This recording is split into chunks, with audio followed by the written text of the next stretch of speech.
Honorable Member Shri Amol Kholeji. धन्यवाद अध्यक्ष महोदय, आपने मुझे बोलने का अवसर दिया। माननीय राष्ट्रपति जी ने अपने अभिभाषण में सरकार की कई सारी उपलब्धियों का उल्लेख किया और मैं उन उपलब्धियों के लिए सरकार का अभिनंदन करना चाहूँगा जिनका लाभ अंतिम पंक्ति में खड़े अंतिम व्यक्ति तक पहुँचा हो।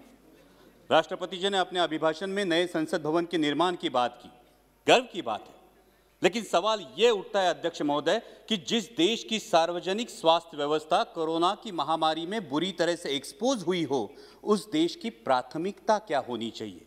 नया संसद भवन या हर जिले में हर संसदीय चुनाव क्षेत्र में एक सुसज्ज अत्याधुनिक सार्वजनिक अस्पताल? देश की प्राथमिकता को नजर रखते हुए सिर्फ 22 एम्स से कुछ नहीं होगा। देश की प्राथमिकता को नजर रखते हुए पहले अस्पताल और फिर संसद भवन, इस पर आत्मचिंतन हो, ये मेरी गुजारिश है। Please silence, silence please. Bidur ji. और वैसे भी इस संसद भवन की मांग किसी ने नहीं की है, लेकिन हर सांसद मेरे इस बात से सहमत होगा कि हर संसदीय चुनाव क्षेत्र में एमपी लैड फंड के तहत होने वाले विकास कामों की मांग जरूर हो रही है। इसलिए मेरी दरख्वास्त है कि इस एमपी लैड फंड को अविलंब पूर्ववत किया जाए। इसमें अभिभाषण में केंद्र और राज्य के सरकारों के बीच कोऑर्डिनेशन की भी बात की गई। माननीय minister of finance state Anurag ji यहां उपस्थित है। मैं आपका ध्यान आकर्षित करना चाहूंगा कि महाराष्ट्र की सरकार को जीएसटी की 25,000 करोड़ की राशि प्रदान होना बाकी है, उस पर अविलंब विचार किया जाए। राष्ट्रपति जी ने अपने अभिभाषण में युवाओं के रोजगार की बात की। इस सरकार ने सपना दिखाया था कि सालाना 2 करोड़ युवाओं को रोजगार मिलेगा। अजी मिलना तो छोड़िए, जो हाथ में था वो भी चला गया। आज 1000 नौकरियों के लिए लाख युवा अप्लाई करते हैं और 4th क्लास की नौकरी के लिए ग्रेजुएट्स और पोस्ट ग्रेजुएट्स कतार में खड़े आते हैं। पहले नीम और अब नेशनल अप्रेंटिस जैसे प्रोग्राम, ये जो नीतियां हैं, ये देश के युवा वर्ग के लिए शोषण व्यवस्था साबित हो रहे हैं, क्योंकि पहले नौकरी लग जाती है, फिर माँ बाप शादी कर देते हैं और 2 साल में कंपनी ब्रेक दे देती है ताकि उसको परमानेंट ना करना पड़े और युवा के भविष्य में अंधेरा छा जाता है। इसलिए इन युवाओं के आक्रोश को समझे और इन नीतियों पर पुनर्विचार हो। इस अभिभाषण में और एक बहुत अच्छी बात की गई, वो है आत्मनिर्भर भारत की। जब हम सबने सुना था कि देश को बिकने नहीं देंगे तो हर किसी को गर्व महसूस हुआ था, लेकिन शायद उसके बाद OLX का विज्ञापन कुछ ज्यादा प्रभावशाली साबित हुआ और वो नीतियों में भी दिखने लगा। बेच डाल, BPCL बेच डाल, BSNL बेच डाल, एयरपोर्ट्स बेच डाल, सीपोर्ट्स बेच डाल। अब डर लगने लगा है कि यह आत्मनिर्भर भारत की बात हो रही है या फिर चुनिंदा पूंजीपति निर्भर भारत की। मैं सचेत करना चाहूंगा कि इस प्रकार से मुक्त अर्थव्यवस्था के आड़े में अगर हम क्रूनी कैपिटलिज्म को बढ़ावा देकर देश के संसाधन चुनिंदा पूंजीपतियों के हाथ में सौंप दे तो देश की आने वाली पीढ़ियां हमें कभी माफ नहीं करेंगी। इसमें राष्ट्रपति जी के अभिभाषण में किसानों की योजनाओं की बात की गई, लेकिन आज जो हमारे अन्नदाता, हमारे किसान भाई दिल्ली की सरहदों पर आंदोलन कर रहे हैं, जिसमें 200 से भारतीय, मैं भारतीय कहूंगा, 200 से भारतीय शहीद हुए, उनके प्रति कोई संवेदना इस अभिभाषण में नहीं दिखाई दी। यह आश्चर्यजनक है। गणतंत्र दिवस पर जो घटना घटी उसकी आलोचना अभिभाषण में हुई।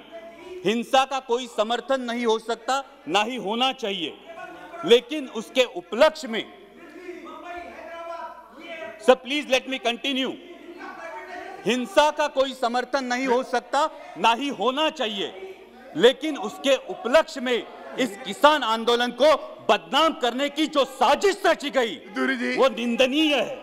पहले बताया गया कि सिर्फ पंजाब के किसान हैं, फिर बताया गया कि ये तो आड़तीय है, फिर बताया गया कि ये खालिस्तानी है। Please sit down. Bidur ji, honourable member Bidur ji, बैठिए। Bidur ji please take your seat. Bidur ji, honourable member please take your seat. So please bring house in order. Why you are angry? Sir अगर you sit down there. Sir अगर ऐसे बोलेंगे, कल इनके नेता भी बोलेंगे, तब हम बीच में चलाएंगे, फिर अच्छा होगा सर। No, why? ये जानबूझ के है।